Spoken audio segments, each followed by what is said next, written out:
is this story about the Kurds. Yes. These are this group of people in the northern part of Iraq. Now, this place was invaded by ISIS, the Islamic State. Right.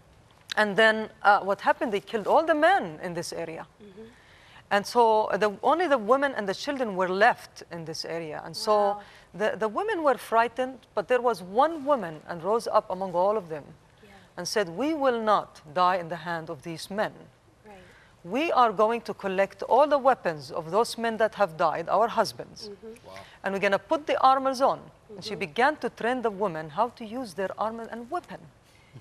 Now, the funny part though, when the men invaded, ISIS invaded again to take the children and the women stood as an army together and they began to fight. Yes. The men, surprisingly, astonishingly, ran with their lives. The Now, ISIS. The ISIS men is running from women. From women, fleeing from women with their lives. And the funny part was, the reason behind it is that if a Muslim man dies in the hand of a woman, they believe they will not make it to paradise. Oh, And wow. that's the funny story that's Go, a very girl, funny go. story. behind it. And the Lord That's- said, Don, that was the funny part. The Lord That's very said, funny. What's sad that their husbands and sons were killed, but it's brave that they rose up and resisted. Now the Kurds are they Islam? There's Kurds that are Christians too. yeah, there are some Kurds that are Christians, but mainly they were actually Mostly Muslims. Islam? Yeah. Muslims.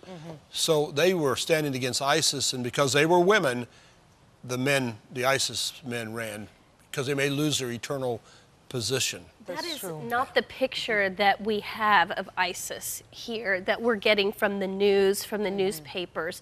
What does ISIS actually look like down on the ground in the Middle East?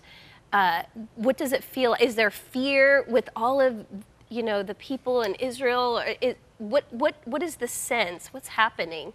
Yeah, to be honest with you, there is kind of a fear that they're fearing maybe that ISIS will infiltrate inside the land of Israel. But I always say, Lord, not in our watch. That's why the Lord is raising up Right, watchmen in the amen. walls of the city to watch around the nation of Israel and its borders. But the point is, though, that I understood that the spirit behind ISIS is basically a spirit of intimidation and fear. So it looks much more magnified than what it really is.